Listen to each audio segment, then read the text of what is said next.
Oh, it still won't go live. Oh, wait, it's working. It says now Fingers streaming. crossed. Do you want us to turn our video off? Yes, it's working. Yes, please. Video and No.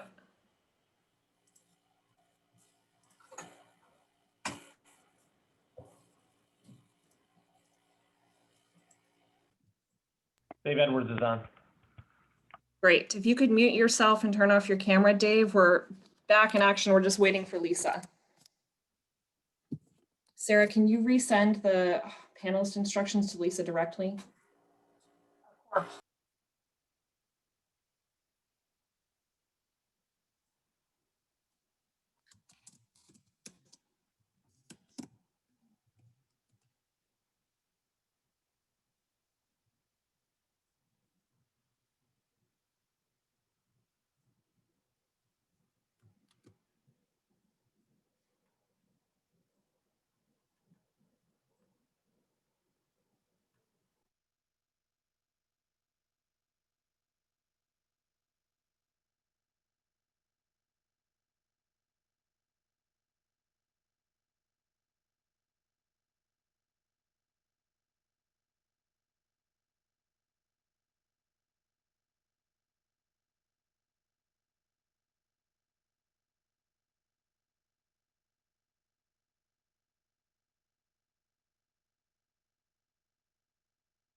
Hi, everyone, and welcome to another live session as part of AHF's 2020 virtual conference. I apologize greatly for the slight delay. We had a bit of a technical error, which caused us to have to ramp things back up again. So I do apologize for the delay on getting this session started. We will, as a result, be running about 10 minutes late with our session here today. And then our happy hour directly after this will start 10 minutes later than normally scheduled to compensate for the time that we lost getting everything back up and running. So I do apologize for that. And thank you everybody for hanging on within the discussions and the live stream until we got this sorted, but we're back up and running and online now. So we have a great session planned today, Journals from the Road on Leadership, with a wonderful panel, which we're super excited about. Before we get started with that today, I just want to remind everybody of a couple of things. First, we have a happy hour directly after this, sponsored by Gordon Food Service. We do hope that all of you will join that so that we can actually see you and interact with you individually. And be able to talk to you guys on a more personal level. So we encourage all of our members and all of our operators to attend that happy hour. It will start directly after this. And you can click on the link from the session, the virtual happy hour session, which shows for today, directly to log into that happy hour. We also have On Thursday, we have our closing keynote and closing ceremony, which is the last session of our virtual conference. So we hope that everyone will take the time to join us for that session and be there with us for that. And then we also obviously have 24/7 access to our virtual sponsorship booths and all of the great products, documents, and resources that our sponsors have prepared and available for you throughout the virtual conference platform. We do hand out prizes for that every single week. So we hope that you guys will continue to network with our sponsors and check out everything that they have to offer. They are still, hoping that you guys will take the time to do that. So if you haven't done so, please do explore our exhibit hall and get everything else going.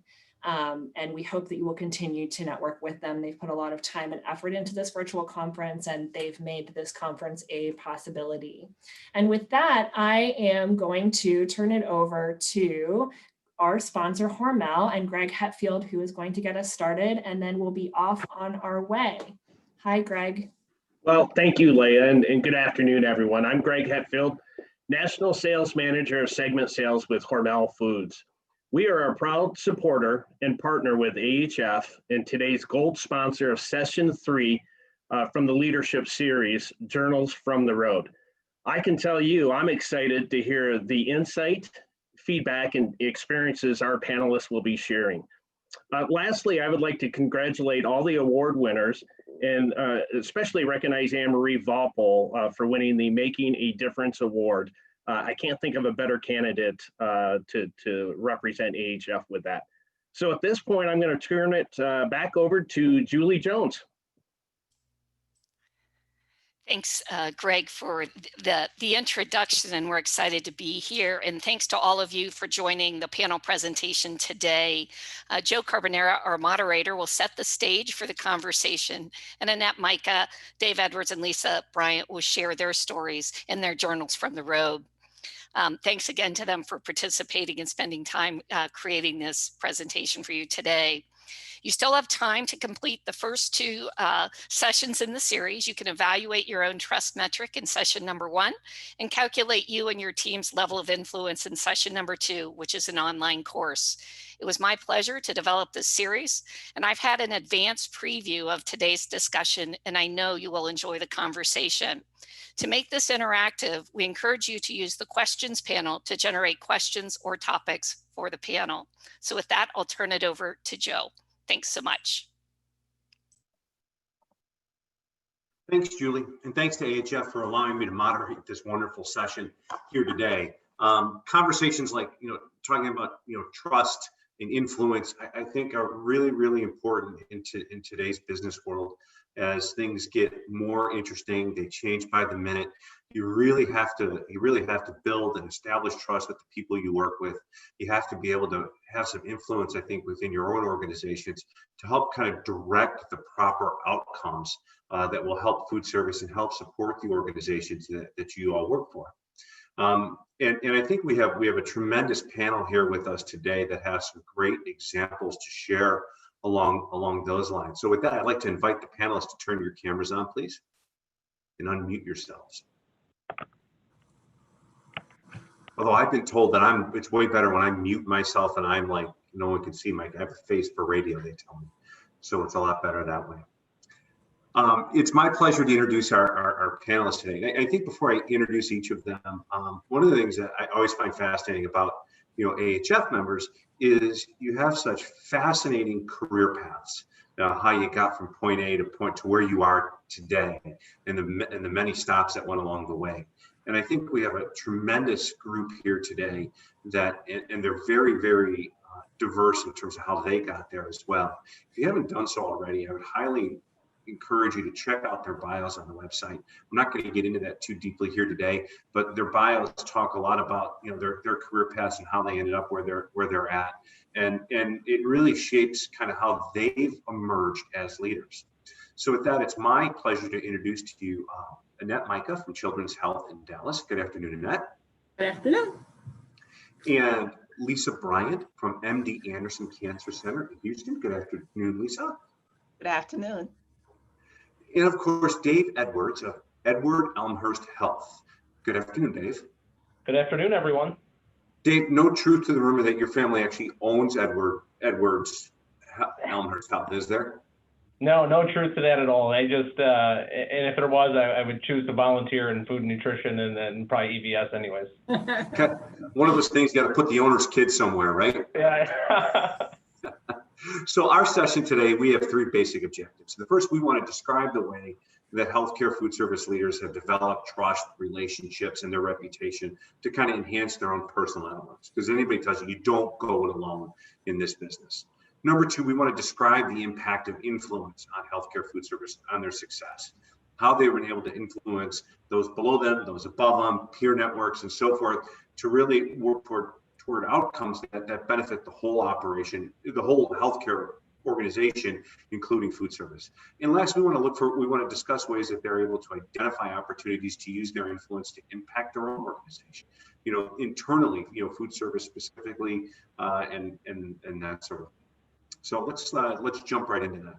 And I guess the first question that I would ask is, how do you go about building, we hear these words, relationships and trust and all those sorts of things, and they're important, but building them, it can be a little bit of a it's not as tangible, right? Not as tangible as things like if you build a new server or a new kitchen, we know how to build that, swing the hammer, right? We lay the tile, that sort of thing. But building trust with employees and with teammates can be a little bit trickier. And Annette, I'd like you to kind of describe your approach to building relationships with employees and teammates. Yeah, sure. Thank you, Joe. Thank you, Julie, for inviting me too. I think relationships are the foundation of your influence and your success and all the things we're going to talk about today.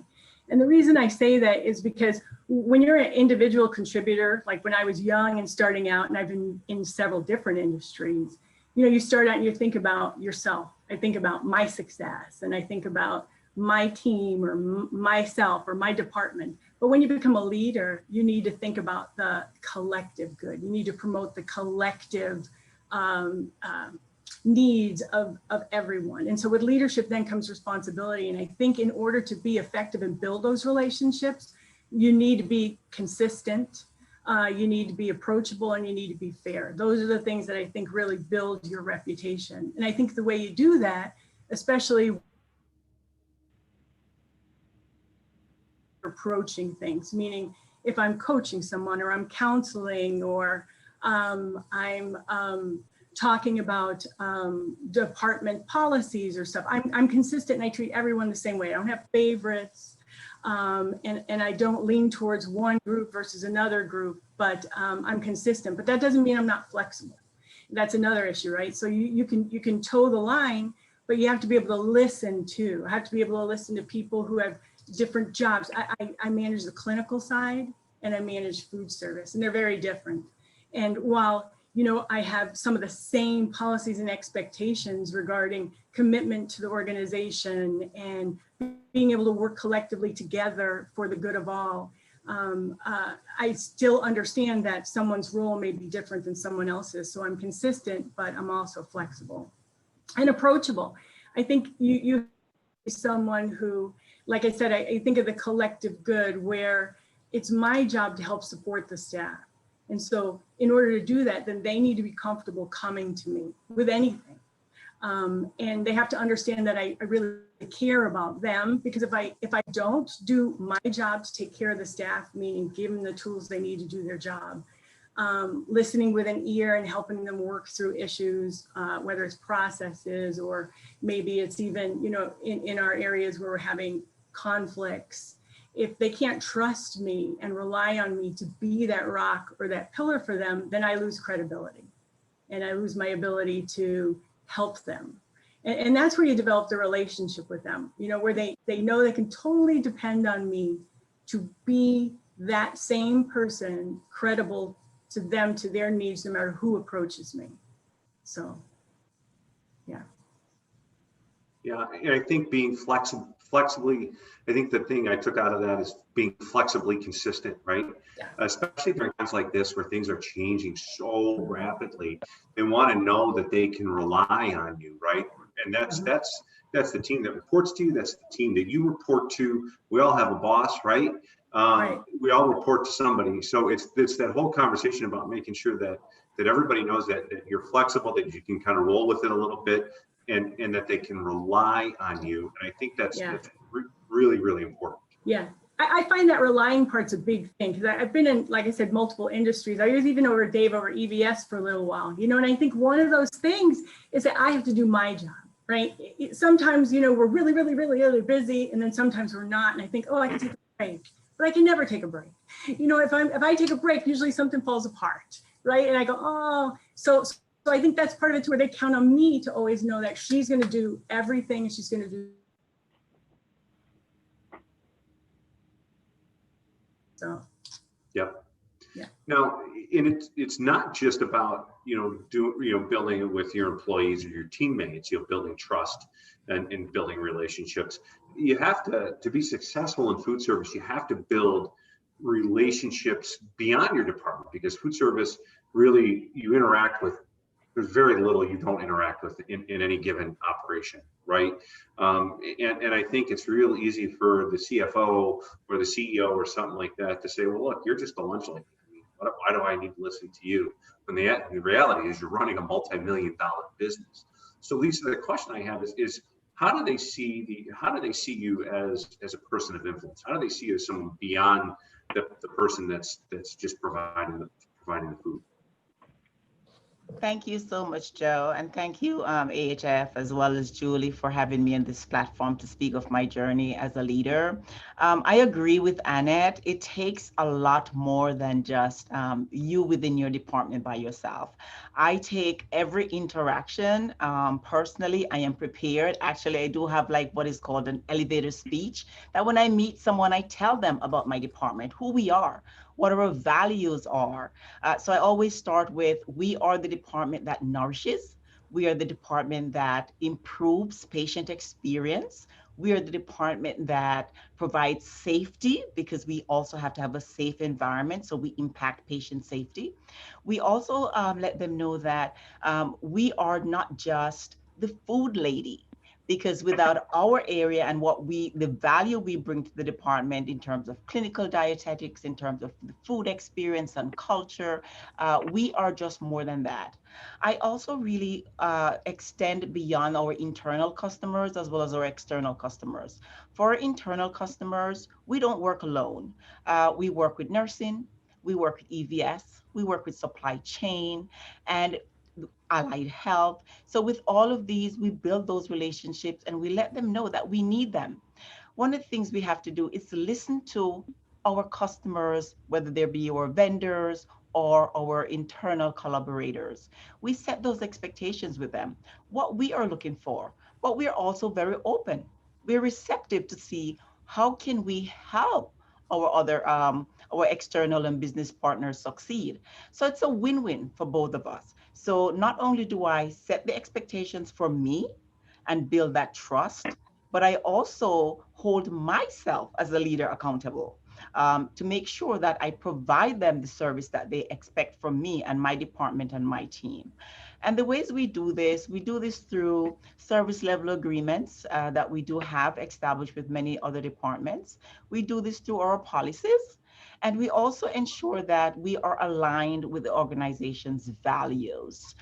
We are true, we're committed, we're passionate, and that we all have one goal, which is to take care of our patients and serve each other. And I'm at MD Anderson, so it's to end cancer. So we know it's about that mission to end cancer.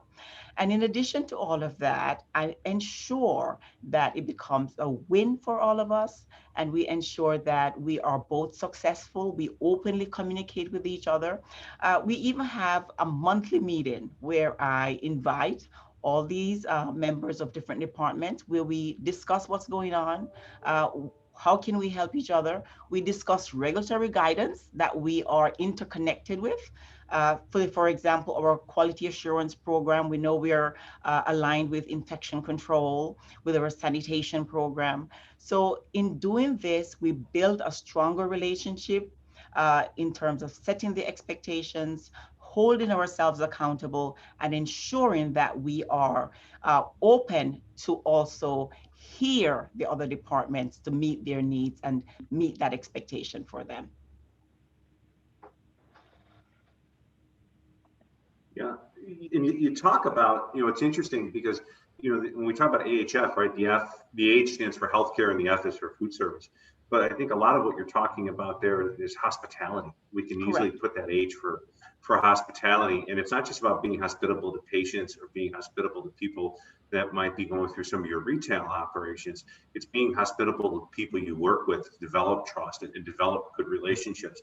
And I think that's really, really important because it creates a warmer, more open environment, one that's a little bit more conducive, I think, to collaboration and so forth. But sometimes, when you do that, and people are really good at that, leaders in those situations can become pretty much larger than life, right? If you're doing a good job of building your network outside your department, if you're doing a good job of developing great relationships with the people that report to you, you become kind of a bigger personality, or not personality, but someone with a great reputation on campus. And when you're a new leader and you get put into that position, trying to emerge, and trying to replace someone who's so well regarded has to be a pretty interesting challenge. And Dave, that's kind of where you come into the conversation. How do you emerge from the shadow of a trusted and well-respected leader, someone that you're replacing in an organization? Yeah, thank you very much, Joe. And Julie, thank you again for the invitation. Very excited to be part of this and with my peers and able to have some great conversations. So emerging from, and for those of you who don't know, I work at Edward Elmer's Health. I followed a outstanding leader, past president of AHF, David Reeves. So no small shoes to fill. It was, and I'll tell you a story only because I love storytelling. And I'll tell you, I was shopping with my family.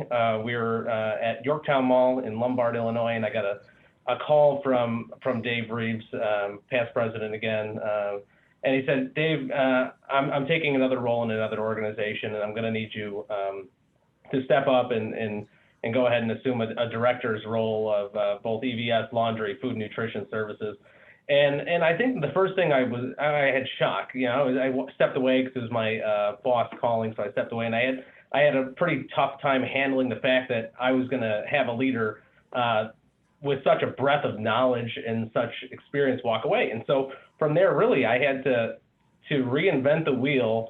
Thankfully, having that relationship with Dave and was helpful, extremely helpful. And I think what it starts with is succession planning, and I think Dave really, I've been in hotels, I've been in restaurants, I've probably been in the food industry for about 18 years or so. So I had the unique opportunity to be able to have him onboard me, show me healthcare food service, and he made a promise to make sure that, that we'd be set. And so going into this role and emerging as a leader, I had a great foundation. And I think the foundation is what helped me be successful for the last 4 years in this role. But really, I think that's what it comes down to. And what I would encourage everyone to do, and it's something that I've taken great pride in, is building a great succession planning tool for your current leaders, for your employees, making sure that career ladder exists so there could be some great success. Yeah, and I think when we were preparing for this, Dave, one of the things that you talked about was, making sure that you really made it your own, right? Built your own relationship. Don't try to be Dave. Be Dave, just not that Dave. Yeah. I mean, right? Be you, Dave. Yeah. I think what you got to do is you have to look at your strengths and your weaknesses, right? We all do this every year in our annual reviews. I think you look at your strengths. What do you bring to the table, right? That's a guarantee. You know what to do. You know how to do it. What I had to do was focus on the things that I wasn't good at and my weaknesses, and be able to grow on those things. Look at how do I create a 5-year plan for where this healthcare, where food service will be in the next 5 years. Those are things that I live in the real time. I'm a high energy person. I love it. But those are skills you have to learn. You have to learn how to budget. You have to learn why, and going back to Annette's point of why consistency is so important. It's extremely important. You got to have both people skills and you have to have business skills. Our business goals are to Edward Elmer's Health, safe, seamless, and personal. How are we going to become more of that? So you have to keep those business goals in mind, and then going back to, and I loved Annette's point of consistency. And as I hear talk about that, I understand how important that is, but you got to also understand that there's people skills and how to coach and develop each individual on your team as well. Yeah, and that key element too, I think with consistency, a key element of consistency is follow through, right? I think you've all kind of touched on that in your own way, right? It's not enough just to be there and listen. You got to do what you're going to say and follow through, don't you?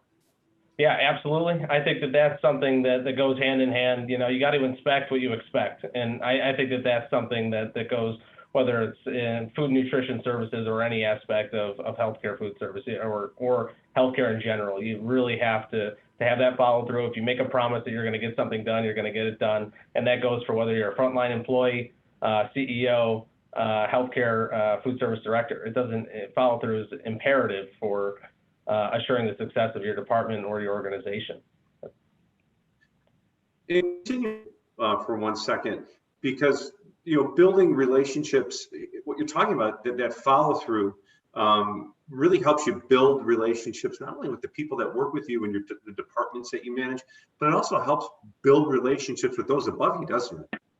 Yeah, it absolutely does. I mean, and I think we all get, I have a unique, maybe it's unique, maybe it's not. I have a great opportunity to work with our CFOs, our CEOs, our system CEOs to understand what our goal is and what our mission is. And I think when you have, when you bring that confidence and you work on your strengths, right? And if that's going and speaking in front of a large group or speaking to the stakeholders of your organization, I think that's important. But knowing your business and being able to make sure you can execute on those things. And again, it goes into making sure that you're prepared for whatever comes your way and knowing your business. I think if we know our business, which we all do, I think it's really bringing it out of us and being able to talk about it, right? So what seems simple to us is not simple to a CEO. It's not simple to, and we all laugh and we think, what are we going to do with floor stocks? What are we going to do with catering? And they ask those high level questions, but it's up to us to be able to drill down and explain to them what that exactly means and what impact that'll have on an organization. I think that goes right with Lisa's point with discussing, what would you want from this organization? What do we mean to you? And we have to explain that to them sometimes. And I think that's our role as food service directors, is to explain the value that we bring to an organization or that we bring to our departments. Yeah, I think it's a great point. Like, it's interesting because it can be intimidating, I think, for someone in a food service director's role. I remember sitting in an event one day, healthcare food service event. And I'm a note taker when I sit in the back, and I'm taking notes, listening to the presentation, and also figure out what to write or whatever when we get back. And I'm sitting next to this person, and she was, I'm like, wow, you're a note taker too, because she was writing twice as much as I was. And she's like, well, no, actually, I just got promoted to a food service director. I was a dietitian. I got, and you get elevated right through some unique ways. And she's like, now they want me to build a server and add room service and do this. And 2 months ago, her whole lot in life is to figure out how to help diabetics count carbs and how to help people with heart disease, have heart-friendly diets. Now she's managing, all of this. And it's not that she's not capable, but part of it is being able to learn the ins and outs of this and being able to relate to management and kind of speak their language. And I would think that your stuff, but being able to transition into that type of a conversation, I think, is a little bit different, but really important. Isn't that right, Lisa? That is so true, because it sounds like my story, Joe. It's, earlier sessions, we talk about the 5 C's of trust, and trust is that toolbox that has all these things and connections, competence, character, courage, and consistency. So for me, I'm taking competence out of that toolbox. I started as a registered dietitian in the field, actually lower than that too. I started as a food service worker. I went to school, became a registered dietitian, and I did, the calorie counts, the carbs, and I called the kitchen and say, Miss So-and-so don't like this, and someone else take care of it. And I move on. Then I was bitten by the bug in the operations, and I entered the operations. I went ahead and I did my master's degree, which is expected in my family anyway, but I did it in public health. And, it was about education. It's still about serving the patient, but I'm growing at that same time. But when I entered the operations, I had a lot of training. thanks to AHF, a lot of webinars, a lot of mentors, a lot of teachers, a lot of grooming. I did a lot of those. But when I entered MD Anderson, and I realized that I have a staff of over 500, a budget of almost 40 million, I'm like, oops, I'm not in a level playing field. I have to do something about that. So what I did a lot of self-leadership. I said, okay, I know the practice. So I went back to school to do my MBA.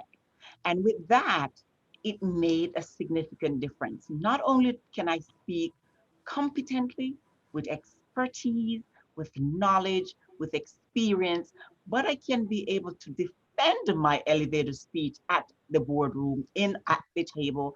And it doesn't matter where I'm sitting at the table, whether I'm at the head of the table, serving at the table, or just a visitor at the table, I can own my expertise. I can own my skill. I can tell them my value. I can let them know what my budget is, how much money I need, what my productivity is, how much money I need to spend. So, and not only can I tell them in simple language, as Dave just said, but I can also tell the business and the finance manager exactly what my productivity ratio is, how much money I need. If you're going to tell me to expand, I can tell you how much square footage I need. I can tell you how much money I'm going to take in, how much meals I can make, what the capacity of my kitchen is, how much stove, all of that, I can just roll it off. And with that knowledge, with that understanding, with that skill set, when you walk into that room and you introduce yourself, I am the food service director, but I'm not the lunch lady. I have an MBA, I have a master's in public health, and I'm a registered dietitian. So that takes a lot of power. And that makes the eyes looking at you a little different. And I did that, not just for me, but also for the staff that I serve. And although I'm a leader, I don't say I'm a leader. I say I serve my staff. I'm committed to serving them. I am their mouthpiece. I am their platform. So this is how I take it to the next level, to get influence and to change perspective and to change mind and to get it my way, my department's way, my team's way. I love it. The passion Yes. that's shining through, it's amazing. And it's one of those things that it's awesome. It's in a time when things that, when the term infectious or contagious isn't really a great thing, right now, you're infectious and contagious in a really good way. So I love it. Dave, did you have something you wanted to add? No, I'm just, I got fired up. I get some chills. So I think that, that's what resonates with us. And Lisa just summarized it beautifully. Yeah. Yeah, I think it's great. I mean, and by immersing yourself, Lisa, into your business, into what's important to the people around you, and so forth, you give yourself that knowledge, that confidence. It allows you to build a foundation of trust that allows you to take yourself, those around you, to the next level. And in that, you kind of have your own way of, it's one thing to establish trust and be influential with people that work closest with you. But managing up can be kind of a different kind of a conversation, and one of those things that can be a little bit intimidating. Why don't you talk about how you've gone about establishing influence, especially with your superiors? Yeah, and that really resonates with me, Lisa, too, because I started out as an RD too when I got into healthcare, because like I said, I've been in other industries. And what I kind of learned is that, I have to put myself in a mindset of our senior leadership and think about what are their expectations of me. Or if I was in their shoes, what would I be expecting of the director of food services? And Lisa, you hit on a lot of it. That's why I was giggling and shaking my head, because you really got to know your business and you got to know what they need. Because like you said, Dave, they don't understand the business. So it's our job to educate them, but also be honest with them. And so part of that is that they have to know that, and my reputation is that we're not asking them for things and telling them why we need to do this, why we need to get this new piece of IT software or platform to help us move to the next level. And these are my ideas. I have to always share that with them. But then I also have to be able to talk to them in the way that they understand, which means that I have found that the one thing that I did learn, my light bulb moment working here, was that if I want something, I need to do all the work and I need to just hand it to them and tell them, here's what I need, here's what I need you to do. Because they're always asking, what do you need me to do, right? I don't want to go and talk to them about, I have an issue and we just aren't doing this well. Can you help me figure it out? They don't want to help me figure it out. They want me to figure it out. I have to figure it out, put it all together, put the bow on it, tell them what it is and say, here it is, just sign right here. That I can talk to them about what it is that I want, why I want it, answer their questions like Lisa, and I think Dave also said too, know your business. If I'm standing next to the CFO and we just opened a Starbucks and he wants to know how it's doing, I can just rattle it right off to him and tell him, and he goes, oh, she's on it. You know, you have to be able to know your business enough that at any given moment you can answer a question, and they trust that you know what you're doing, you know what you're talking about.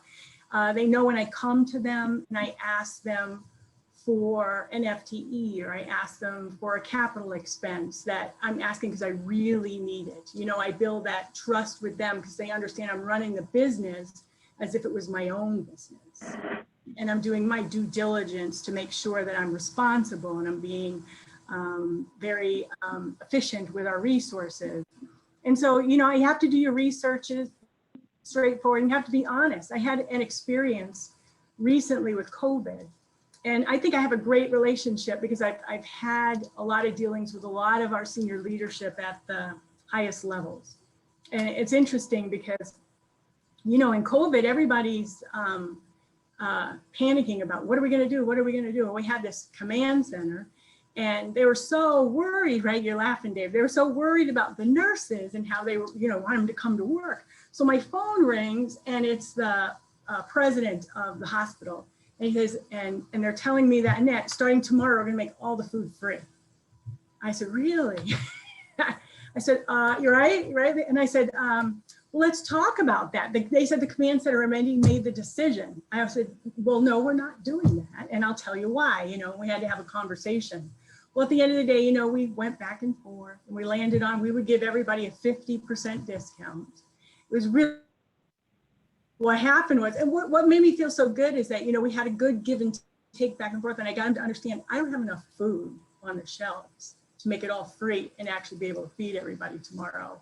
And I need to take care of my staff too. So we had a good dialogue, but at the end of the day, we did the 50% discount. And then afterwards, he called me personally to see how it was going, which was nice because, you know, he's skipping all of these levels because you build those relationships with people at all levels in your organization. But it's nice that they trust you enough to know that I'm not going to just say yes.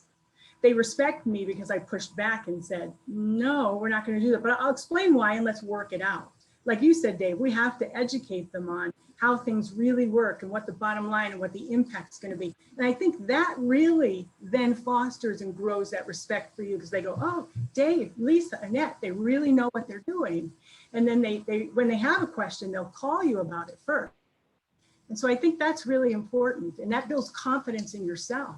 Like you to be able to sit at the table in the board meeting and I can talk to the CEO or the medical executive chief or whoever and advocate for our department and all of our staff and our role. And I think that makes a huge difference. So knowing your business, being honest about what's going on and being able to have dialogue with them, not just say yes, and be responsible for what you're responsible for. I think that makes a huge difference in managing up and being able to leverage that hard work that you put in for your department and yourself. Yeah, and then I'm sorry, I'm just going to jump in because I love that. And I think there's not always a seat at the table for a food service director, but it's making that seat Right. a reality and going in and just saying, Yes. this is why I belong here. This is what I'm going to bring to the table. And I think that, healthcare is a fast-paced, ever-changing, when we all know that. I think all the folks on this call know that, but it's looking into your, and as Lisa said, looking at your mission statement. Yeah, what is your vision at the institution, and being able to put that puzzle together for folks to understand that this is why we're here, and it's not always simple, but you're able to find some really niche points that resonate with executive staff. So yeah, I love it. Finding that seat at the table is important. Yeah. And actually, I agree also. It's not just really, and also I don't even really sometimes wait to be even invited at the table. I Yeah. create a space for myself at the table, and I make sure of it. So there's room for everyone. I'll just kindly excuse me and get my seat and sit at that table and speak on behalf of my department and what we do. And that's why it's really important for leaders to have that little elevator speech. You don't know who you're going to meet in the elevator. Could be your CEO. It could be your president. And you have that 15 seconds of fame with them, and you tell them what you do. Yep. And I think you're all talking about building your business. One of the questions that came in was, how do you build your business acumen? And I think you just listed it. I think it's, number one, it's, being there, being reliable and consistent and fair and flexible. I think the second thing, that I've heard from you guys is that, it's really understanding your business, being immersed in your business, knowing it inside and out, and then understanding and being able to translate your knowledge for your business into actionable or important information that'll be important to the people that are above you and the people that are below you, right? I mean, so that's really how you're building that acumen. It's not any one of those things. You have to do all of those things. Am I getting that about right? Yeah. Hitting the nail on the head. And I think I love what Lisa commented on earlier too. It's we represent our teams. So when we go out there and we go to present, I think that's the fire that's in you, that when you go to present, that you got, Lisa has 500 people, whether you got a group of 20, 100, it doesn't matter. You represent them, and what you can showcase and the energy you can bring to a room and show them why we're so important is huge. And I think that it's one of those things that until you, as a director, walk in there and just and be able to wake up the room, I think that's something that's amazing. Yeah, and I think the challenge that you have. So here's the interesting thing in all this. So you work in healthcare, like Lisa, you work in a cancer institution. Annette, you work with children's health. I mean, that's some stuff. And then Dave, I mean, what a big organization you're in. But the funny thing is that the one thing that everybody walks through or thinks that they know, because they have the Food Network at home, is they know food. And they know your job, and they know all that sort of stuff, right? It's like my old basketball coach used to say, a parent will walk through the gym and he or she will pick up a basketball and they'll put it in the bat. They made one layup once when nobody's around them, and they think they know basketball, right? So because I can work a fork pretty good, I know all there is to know about food, don't I, in your business? And that's not the case. Your business is pretty complicated, in terms of all the ways you have to manage up and down and finances behind it, all that. So much more than that goes beyond. It's not the final plate on the product. There's so much more that leads up to that. And being able to transition that, I think, is really, really important. And you have to be able to navigate all that. You have to be an influential voice, I think, to use your influence to impact your own organization in a real in positive ways. So, Lisa, the question I have for you is, how has being an influential voice within your organization impacted your career? Well, it has impacted my career tremendously, because, when I started in food service, especially for healthcare food service, the word on the street was really much about, she's the food lady. Oh, you work in dietary. Oh, dietary. So it's really what you bring as a person to state the value of what you do, as well as being open to have diversified viewpoints as to what others think what the department do versus what the department actually does. And because I also oversee clinical nutrition, I also make sure that I include the value of clinical dietetics within my conversations when I'm building that influence. So yes, the physician orders food, a diet, but someone has to put that diet together. Sometimes I will say, you have a surgical center, but guess what? you need to hire a surgeon. So therefore you have a kitchen, you need an executive chef. You cannot build a surgical center without having a surgeon. And this is how I try to change it over and sell my vision and my mission of my department when I sit at the table. I put it in their language, I put it in their words. And the reason how I'm able to do that, I listen and I hear and I embrace other leaders and what they do. I'm very intuitive. I ask lots of questions of what they do, how they accomplish things, what are their best practices. And I use that same opportunity to be intentional to speak about my area, my team's area, my team's vision. And many times people say no one wants to stay into food service because it's one of those jobs that nobody wants it. I make sure that I bring fun, I bring value, I state opportunities, and I also let everyone know the impact that they have on patient care, on nutrition, on health, and sanitation, and safety. And COVID has actually taught us a lot that the frontline workers, us, food service, we're essential. No one could go on without us. And we are creative. We had to adapt and adapt very fast to the changing environment because every day something evolved. It was no salad bars, no coffee. So you literally have to come up with creative ideas. And while you're coming up with those creative ideas to resolve those issues, you take that opportunity also to let your staff know of their impact, of what they're doing, of the solutions they're coming up with. And sometimes you can even ask the staff to participate. So I am very successful in my career. I'm very passionate about it. I love food. I love caring. I love leading. And it's the entire experience of starting as a food service worker, building self-awareness that has brought me to this level of engagement where I can lead from behind and make sure everyone knows about food service and the value we bring to the table. We not only serve the table, but we can build that table. I like it. And I like that. And when you talk about, food service, it's easy to focus. It's easy for all of us, I think, to focus on just what's in front of us. The people in our department, the tasks we have to do, reports, whatever the day-to-day stuff is. But when you're talking about being a leader and being someone with influence, it's important to have peer networks, right, from outside of your area of influence or outside of your area of expertise or for your functional area. You're going to need, from those peer networks. I think you need to be able to earn, respect, trust, because you're going to need facilities on saw. You're going to need accounting. You're going to whatever, pick one.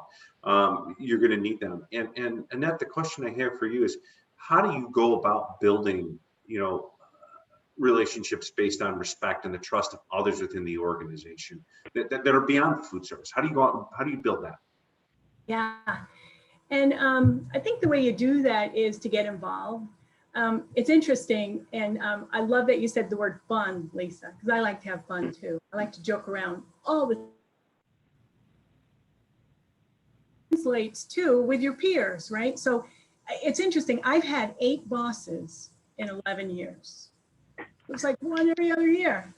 I'm still here, but it's like there's a lot of change, right? But with that also comes that I've moved into a lot of different departments, different divisions.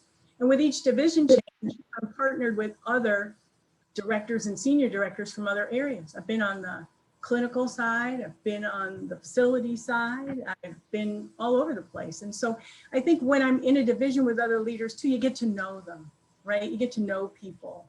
And I think, like you said also, Lisa, you listen to people. And I think you need to put yourself on different committees and you get to know people there, and you do the same thing you do with your own department. You step up and you volunteer to do some work. And when you listen to people, you really listen to them. I'm not trying to be your friend just because I need to get something out of you. I'm developing, again, back to the beginning, a relationship, not just with my staff, but then with my peers. they get to know who I am, and they get to also understand my reputation. So it's not just reputation with your staff, but again, with your peers. And then you develop these relationships. And, you know, every time you have an opportunity to interact with other people in your organization, it's an opportunity. And I always say, don't miss the opportunity, right? Because you're building that relationship, and that means you're building your network. So when, for instance, I hear that somebody, and you know, we all know this happens, you guys are gonna laugh. Somebody calls me from IT. Oh, it's the senior director of IT integration. He says, did you know that over here they're wanting to implement something new that's going to affect your area? I go, oh, I didn't know, no. But he's like giving me a heads up, or helping me, or to get in front of an issue that may be coming my way, because he's, you know, like a friend. He's my peer that's looking out for me. And then, you know, I may return the favor to somebody else. And so then after a while, I'm here 15 years. I go, well, I got a lot of friends, you know, or a lot of opportunities to work with people where I look out for them and they look out for me. And, you know, that's important, right? I mean, and it doesn't always work out, I will say, because, you know, there's some people where they just want to do their job, and they're not, you know, when I say they're not somebody who's going to want to open up to you, and that's all right. They just want to do their job. That's just the way it is. But it doesn't change who I am, right? And so for me, I'm to put myself out there to help others when I can, to get involved in things. If I'm working on a group project and maybe it's not going my way, that's okay. You know, you're gonna understand that you're gonna work along with other people, because someday that may come back to you, right? I'm a true believer that whatever you give in life, and the more you give, the more you give. It's kind of the golden rule, you know, treat people the way you want to be treated, and really care and listen and just do your best. And things generally come back to you, where other people, you know, you build that network of trust and help of, you know, of others. So, and like I said, I've had the opportunity to be around a lot of people. So, and I like to have fun with it too. So we're all like, who wants to go out for happy hour? Yeah. And in that, I love what you were saying, and kind of just it resonated with me quite a bit, because what people don't understand is that you can walk in. You know, we have 8,000 people at Edward Elmhurst Healthcare, right? But it is a small town. It is not. People, you know, they get compartmentalized, or if you're a nurse on 4 West, or you're a nurse on a medical floor, I feel like, you know, what we bring is exposure, and we can bring where it's every interaction that you have in a healthcare institution, whether it's your employees interacting with other staff members or nurses, it can be hugely impactful. And I just love what you said, because and again, 8,000 employees, but, you know, all eyes are on everyone in the organization. We all hold each other accountable, and I love that about it. Yeah, absolutely. Yeah, and you're relatable too. You know, they may not, you know, look, the guys in cardiology may not understand epidemiology or radiology 100%, right? They know enough to respect them. But with food service, you're a common bond, right? You're something that everyone can relate to. Mm-hmm. And I think that's important. You can kind of become that, you know, that town square a little bit. And by executing at a high level and showing that you take what you do just as seriously as they do, you know, that earns you some street cred on that tiny little town you have there in Elmhurst, right, Dave?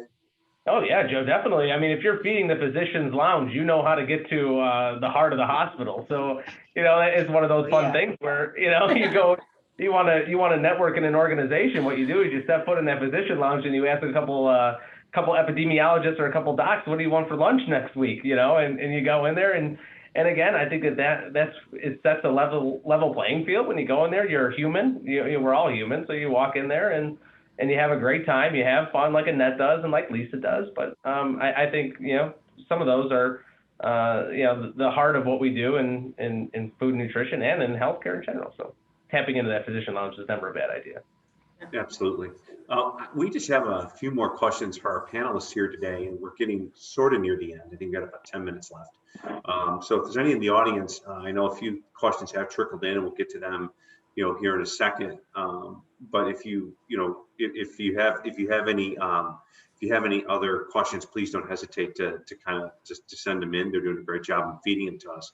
And, you know, a couple of years ago, I got to do a presentation with Angelo, Angelo Mojica, who's just an AHF legend.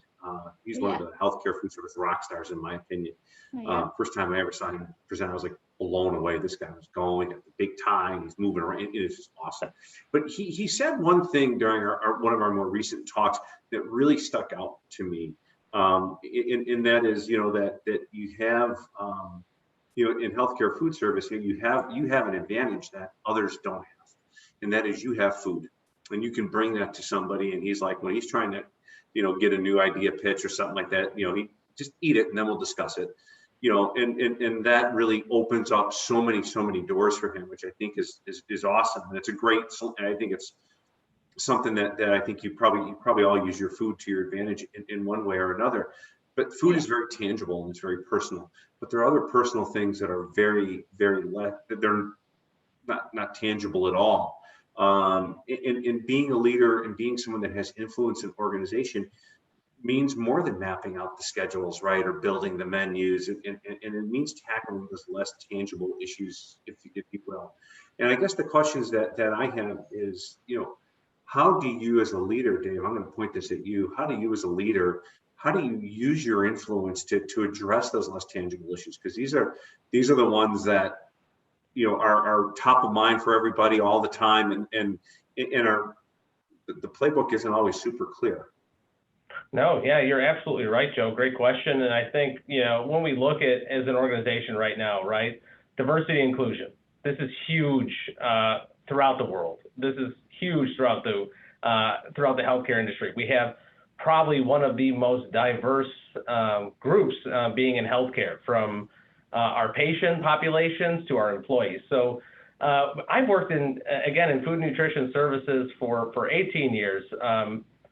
I work in a diverse workforce for 18 years. It's how do we celebrate those things? What do we do as a team in order to overcome, whether it's diversity, inclusion, or anything else? But it's really coming together and being able to overcome some of those more difficult subjects to do it. But I think looking at it from, and I'm going to use diversity and inclusion only because it's at the forefront of what we're doing at Edward and Elmhurst, and how are we going to be more diverse? How are we going to be more inclusive to everyone in every culture? So one of the fun things that we're doing at Edward Elmhurst Health, right? We're having an open channel of discussion to be able to get into tapping into some of both the patients. So we have a large PPAC community, right? We have a large PPAC committee that we tap into, right? We're going to be talking with our PPAC committee. What can we do to be more diverse in our menu, right? Our menu, although we have a diverse menu, from whether it's Italian to, we have whether it's enchiladas or anything like that, but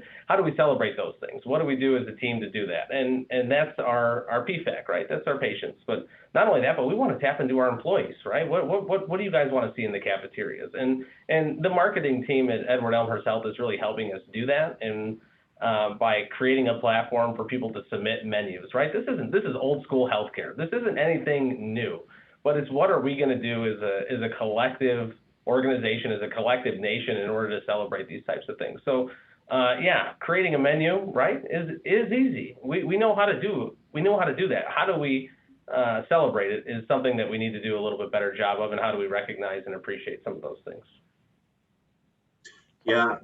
Yeah, that's a great point. Lisa or Annette, anything to add to that? Well, I would like to add being present with your staff. That's very important. Everything about, especially now during COVID, we have to recognize, as Dave mentioned, diversity and inclusion, everything that's going around in the world. Our staff is bearing that burden also. They're seeing it just like us. It is impacting them. Many of my staff members are minority groups.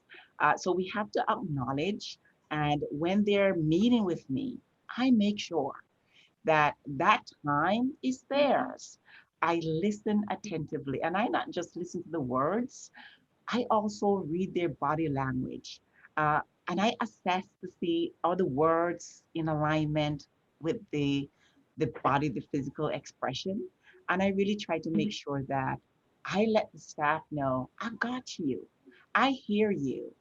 I may not be able to resolve that issue, but I want them to know at this very moment that I'm speaking to them, I hear them and I'm with them. And even though we are not able to see each other and be around each other physically, I make sure that I set time on my calendar for virtual meetings.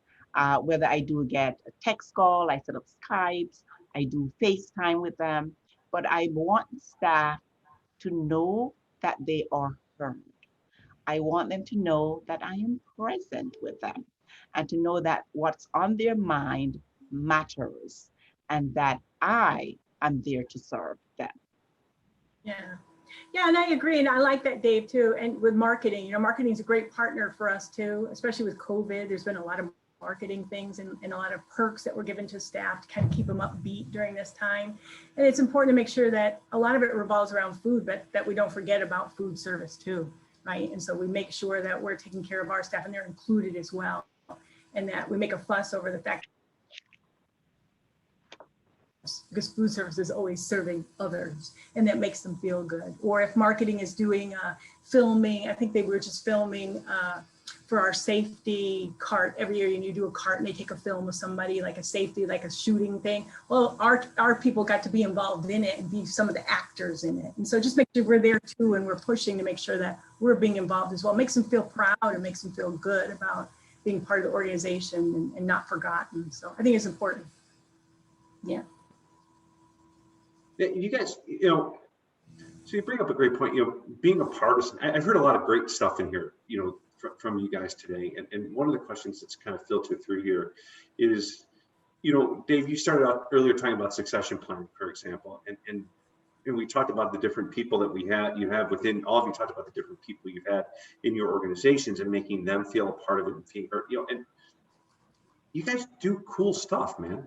Like, you do cool feeding. The food is amazing. It's so much more than what the stereotype is outside of the industry, and you continue to break new boundaries, raise the bar for each other.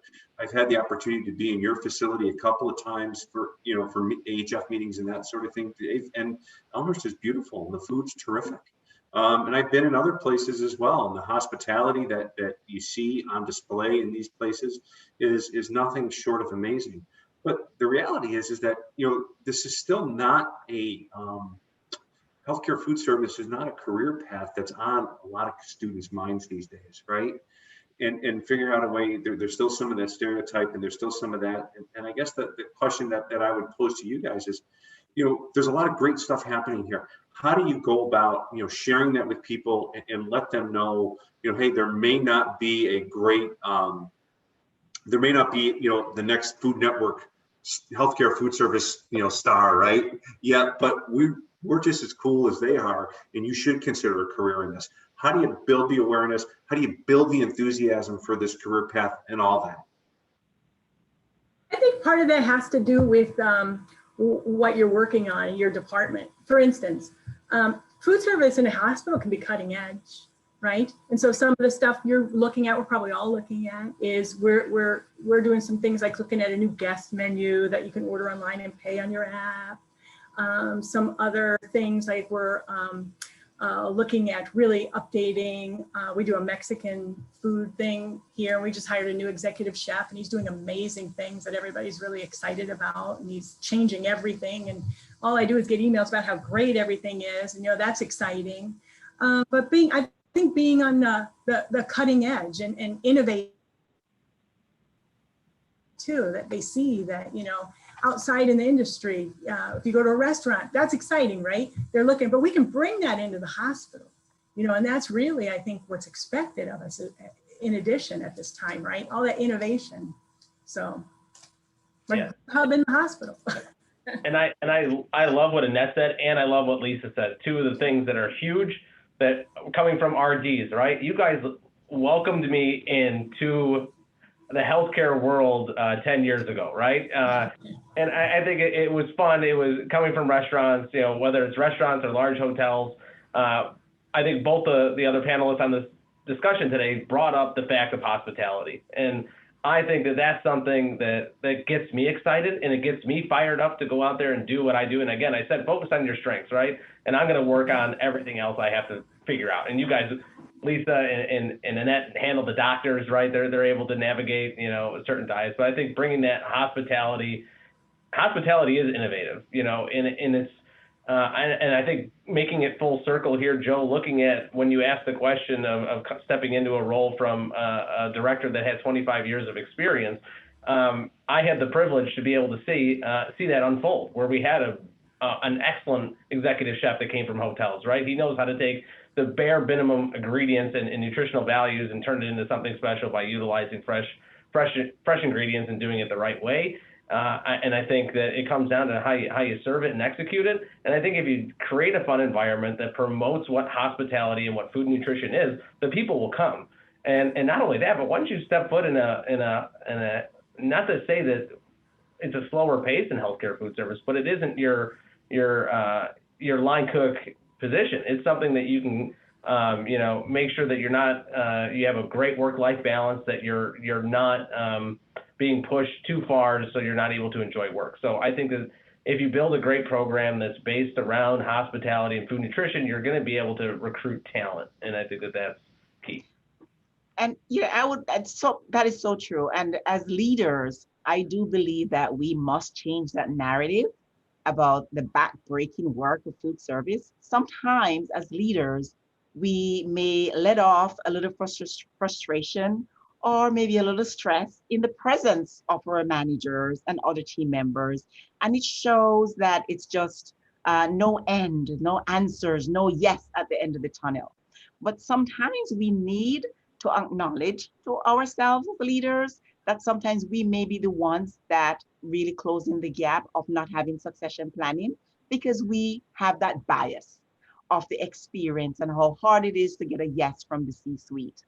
But if we packaged it and changed the narrative and our story of focusing on what changes and impact we have as healthcare food service workers, as clinicians, as chefs, executive chefs, as culinary artists, as culinary expertise, and also as business people that has revenue stream, we can change that narrative to our staff that we lead by selling or marketing or having strategies that gives them the positive impact, the change they can have on life and health care on a whole. So it's really up to us to change that narrative. We have to tell our younger generation that they are the best, we are frontline, we are essential, and that we make a significant difference in the world. That's awesome. And on that, we're gonna wrap it up, because I don't know how to say it any better than that. You are essential. You are important. I think at the end of the day, what's our most basic human need? We want to know that we have an impact. We want to know that we're really contributing. We want to know that if we don't show up tomorrow, that someone's going to notice, for the reasons that we've been making an impact and making a contribution, and because we've been adding value to their day-to-day. And you just described a variety of impactful ways to do just that. To really make a contribution to your organizations, to the people that you serve, and the people that you work with. So what an amazing conversation. I wish, boo to COVID, because we're not all together, because if we were all together right now, I'd go to the bar and say, hey, let's have a drink. Because I think the four of us could keep talking, and it would be fun to have more people around. So, Lisa, Dave, Annette, thank you so much for sharing your stories from the road, your journals from the road, so to speak, and your secret sauce that has helped got you guys to where you are today. It really, really amazing. So thank you for that. Also, thank you to our sponsor, Hormel, who sponsored this session. We know that associations like AHF and organizations, all sorts of organizations, we need the generosity of our sponsors and the partnership. More importantly than the generosity of partnership with these organizations to make everything happen. So thank you to Hormel, and congratulations to Anne Marie. That is recognition that's very well deserved. With that, we're going to end our session, but I would like to invite all of you to continue on to the AHF happy hour. So grab your drink of choice. Today's AHF happy hour is sponsored by the fine people at Gordon Food Service and such. So that's it. On behalf of Lisa Bryant, Dave Edwards, Annette Micah, and Julie Jones, this is Joe Carbonera saying have a good afternoon. Thank you, Joe.